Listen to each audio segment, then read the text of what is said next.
بعد پھر آپ کا یہ آ گیا کیونکہ میں چاہ رہا ہوں کہ وہ جب آپ اس کے ساتھ الاپ کر رہے ہیں نا ردم کے ساتھ تو وہ چیز نہیں چاہیے ردم کے ساتھ الاپ ہو رہا ہے. قوالی کیا ہے کیوں ہے اور کب سے ہے. اس کو حضرت نظام الدین اولیاء کے کہنے پر حضرت امیر خسرو نے اس فن کو ایجاد کیا اور اس سے پہلے یہ لفظ قوالی جو ہے تاریخ میں یا گرامر میں کہیں نہیں ملتا حالانکہ یہ لفظ عربی کا لفظ ہے. جی یہی میں پوچھنا چاہتا کہ قوال لفظ یہ جو ہے. جی ہاں وہی میں عرض کر رہا ہوں کہ عربی میں کبھی بھی لفظ قوال استعمال نہیں ہوا. میوزک یا موسیقی دنیا کے ہر سماج میں سوسائٹی میں رائج رہی ہے شروع سے. جہاں پر بھی لوگ جمع ہو جائیں صوفی لوگ جمع ہو جائیں تو وہاں پر سما ہوا کرتا تھا. سما کی ترکیب تھوڑی سی مختلف تھی اور اس میں صرف ان لوگوں کا داخلہ ہوتا تھا جو سما کو سمجھتے تھے. ہم مزاج ہم مزاج لوگ جو ہوتے تھے ہم مزاج وہ جمع ہو سکتے تھے باقی کسی کا داخلہ نہیں تھا. اس کے بعد یہ دور گزرا یہ دور ہے حضرت خواجہ معین الدین چشتی تک. اس وقت ان کے پاس میں سما ہوا کرتا تھا. وہاں پر بھی ہمارے آبا و اجداد ہی تھے وہاں پر پڑھنے والے کیونکہ میرے آبا و اجداد حضرت خواجہ صاحب کے ساتھ وہیں سے آئے تھے. پھر دور آ گیا حضرت نظام الدین اولیاء کا. کون سا دور ہے تغلق کا اور خلجی ڈینسٹی علاؤ الدین خلجی. تو یہاں پر حضرت امیر خسرو رحمۃ اللہ علیہ نے ایک خاص واقعے سے متاثر ہو کر ایک چیلنجنگ پوائنٹ آ گیا تھا ہندو مائتھولوجی کا اور اسلامک مائتھولوجی کا ایک چیلنجنگ پوائنٹ آ گیا تھا.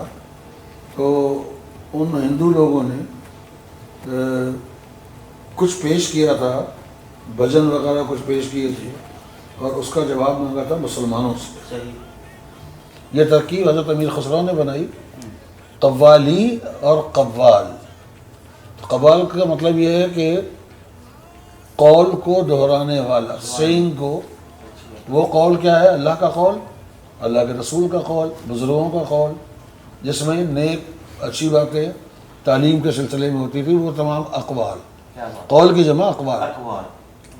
اب حضرت امیر خسرو نے اس واقعے کی وجہ سے قوالی میں بہت ساری چیزوں کو ایجاد فرمایا.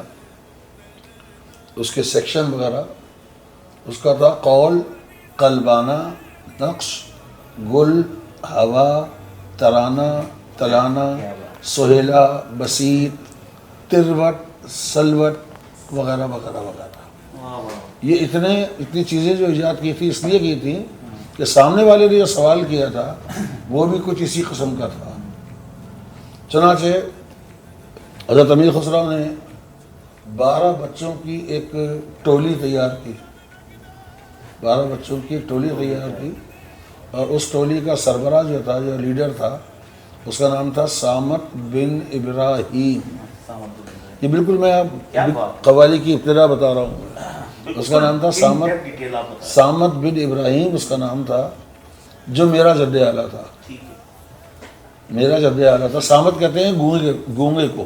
تو وہ لڑکا جو تھا گونگا تھا پہلے لیکن حضرت نظام الدین اولیاء کی دعا سے اس کو اللہ تعالیٰ نے زبان عطا فرما دی اور پھر وہ وہیں پر رہا امیر خسرو کی تربیت میں رہا اور وہ اس پارٹی کا جو 12 بچوں پہ مشتمل تھی وہ اس کا سربراہ تھا. حضرت امیر خسرو نے ان 12 بچوں کے ذریعے اس کو ہندو کمیونٹی والوں کو اس کا جواب دلوایا تھا. وہ تعداد میں 900 تھے. وہ تمام ان کا گروپ 900 پر مشتمل تھا.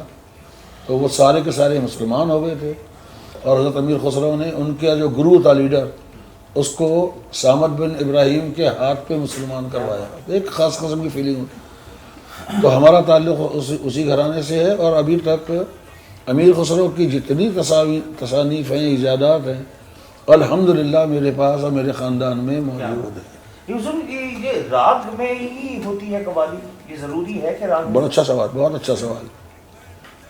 امیر خسرو نے جو ایجادات فرمائیں اس میں بے شمار راگ بھی تھے، اور پہلے قوالی مخصوص راگوں میں اور مخصوص وقتوں میں اس کے پڑھنے کے اور راگوں کا، جیسا آپ جانتے ہیں کہ راگوں کے گانے کے پیش کرنے کے ٹائمنگ ہے. اور آج بھی ہماری سینکڑوں چیزیں ہیں جو راگوں کے اندر ہیں، وہ کمپوزیشنز ہیں، اور وہ بڑی پرانی کمپوزیشن، اور جو مزہ اس میں آتا ہے سننے کے اندر وہ آج کل کی ڈنڈکی بجانے میں نہیں آتا.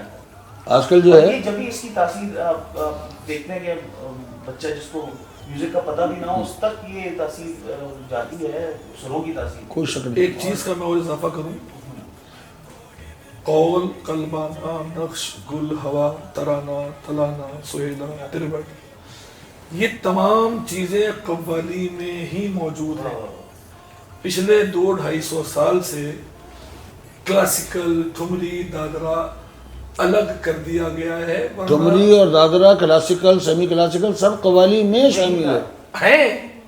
آپ یہ سمجھ لیجیے کہ قوالی ایک بہت بڑا درخت ہے، بہت گھنا درخت ہے، جس کی کوئی برانچ جو ہے خیال ہے، جس کی کوئی برانچ غزل خوانی ہے. مجھے یاد آتا ہے وہ اختری بھائی فیض آبادی جب پڑھتی تھی تو وہ ایسے ہی ہنگ ہوتا تھا، بالکل ایسے ہی ہوتا تھا، بالکل شروع کی بہلاوا ہر چیز ویسی آپ کو سنائی تو دیتی ہے. وہ قوالی کے اندر اور بر صغیر کے یعنی سب کانٹیننٹ کے زیادہ تر فنکار جی یا تو ڈائریکٹلی میرے خاندان سے شاگرد ہیں یا انڈائریکٹلی بھی میرے خاندان سے شاگرد ہیں.